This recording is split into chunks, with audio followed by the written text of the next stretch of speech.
प्रश्न है, यदि आपको कोई भाषण देना हो तो आप उसे कैसे प्रभावशाली बनाएंगे? तो हम जब हम कोई भाषण देते हैं तो उसको प्रभावशाली बनाने के लिए हम जहां जिस भी टॉपिक पर हम भाषण दे रहे हैं उसको इस तरह प्रस्तुत करेंगे, उसमें इतनी मतलब रोचक बातों को डालेंगे कि सुनने वाला हमारे भाषण से प्रभावित हो जाए और उस भाषण पर इम्प्लीमेंट करने के लिए मतलब प्रभावित होकर उसको मतलब अपने ऊपर लागू करने के लिए भी प्रभावित हो जाए। ठीक है। प्रश्न है, आपने जो भी भाषण लिखा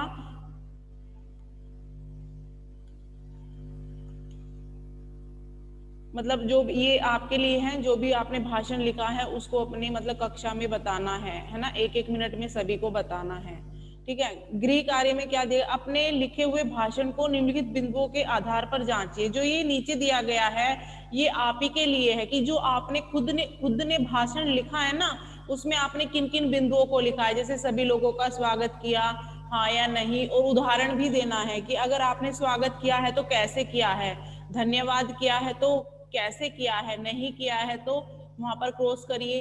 अपने विषय के बारे में बताइए कि आपने किस विषय पर भाषण दिया। ये सब चीजें ये आपको ही भरनी है। ठीक है। तो आप इसको करके देख सकते हैं, सभी बच्चे इसको अपनी बुक में भर सकते हैं। ठीक है। मैंने लिखा भी है यहाँ पर, स्वयं करें। ये सभी बच्चे खुद से अपना अपना भरेंगे। ठीक है। उसके बाद आते हैं पार्ट 5 में, दिए गए वाक्यों को पढ़कर सही वाक्यों के सामने सही और गलत वाक्यों के सामने गलत लिखिए। ठीक है। त्रिपुरा राफ्टिंग के लिए सबसे उत्तम स्थान माना जाता है, सही है या गलत? गलत है। त्रिपुरा राफ्टिंग के लिए सबसे उत्तम स्थान माना जाता है, यह वाक्य गलत है। ठीक है। असम में हर साल हाथी महोत्सव बड़े ही धूमधाम से मनाया जाता है, सही। सही। उत्तर सिक्किम में 200 वर्ष पुरानी इंचे मोनास्ट्री है, मैम गलत है। गलत। ठीक है। मेघालय को मेघों का घर भी कहा जाता है, सही। सही। सही। ठीक है। उसके बाद ईटानगर की क्या विशेषता है, ये प्रश्न आपको अपनी उत्तर पुस्तिका में करना है। ठीक है।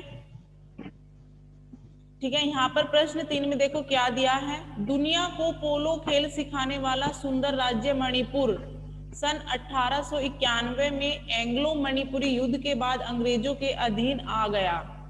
और आप जानकर हैरान हो रह जाएंगे कि अंग्रेजों ने हमारे मणिपुरी भाइयों बहनों से पोलो का खेल खेलना सीखा। इस कथन पर अपने विचार 2 वाक्यों में लिखिए। ये आप सभी बच्चे अपनी रफ नोटबुक में लिख कर देखेंगे। ठीक है। इस विषय के बारे में 2 से 3 वाक्य आप अपनी रफ नोटबुक में लिखेंगे। ठीक है। सभी को समझ में आया? यस। उसके बाद आते हैं, दिए गए क्रिया शब्दों के सही रूपों का प्रयोग करते हुए वाक्यों को पूरा कीजिए। मंजीत और वसीम आज क्रिकेट मैच डैश जा रहे हैं, मिलने, देखने, घूमने, कौन सा आएगा? देखने। सड़क पर लोगों द्वारा गाड़ियां डैश जा रही हैं, करवाई, दिलवाई, चलाई। अब मुझसे पूरी सब्जी नहीं डैश जाती, पिया, धुला, खाई। ठीक है। दिए गए अनुच्छेद में रेखांकित वाक्यों को कृतवाच्य में बदलकर वाक्यों को दोबारा लिखिए। रेखांकित मतलब जो थोड़े देखो स्लैंटिंग में लिखे हुए हैं, स्लैंटिंग में लिखे हुए हैं जो। ठीक है। अनुच्छेद में रेखांकित वाक्यों, रेखांकित नहीं किया गया, थोड़ा स्लैंटिंग में लिखा गया है। ठीक है। यहाँ पर ये वाला वाक्य थोड़ा स्लैंटिंग में लिखा गया है, तो इसको हम चेंज करेंगे। ठीक है। हमारे विद्यालय के खिलाड़ियों द्वारा कल एक फुटबॉल मैच खेला जाएगा, यह वाक्य उसमें है, किसमें है, किसमें है ये वाक्य? द्वारा, के दो यानी कौन सा वाक्य है ये? कर्मवाच्य। कर्मवाच्य। Very good. ये कौन सा वाक्य है? कर्मवाच्य। इसको कृतवाच्य में बदलना है आपको। हमारे विद्यालय के खिलाड़ी कल एक फुटबॉल मैच खेलेंगे। तो आप सभी इसको ऊपर लिख लेना यहाँ पर। इस वाक्य को हमने ये कर्म वाच्य में दिया है, इसको हमने कृत वाच्य में बदलकर दोबारा लिखा है। ठीक है। मैच दो दमदार टीमों के बीच खेला गया। खिलाड़ियों ने अच्छा खेल दिखाया। फुटबॉल कई बार गोल पोस्ट में गई। मैदान में जुझारूपन भी देखा गया। एक खिलाड़ी घायल हो गया, उससे चला नहीं गया। अब ये बताइए, ये वाक्य थोड़ा मतलब स्लैंटिंग में दिया गया है, तो ये वाला हमें चेंज करना है, बदलना है। तो ये वाक्य आप बताइए कौन सा वाक्य है ये? उससे चला नहीं गया। भाववाच्य। भाववाच्य, वेरी गुड, भाववाच्य। अब इसको कृतवाच्य पे बदलना है हमें। घायल हो गया, वह चल नहीं सकता, वह चल नहीं सकता।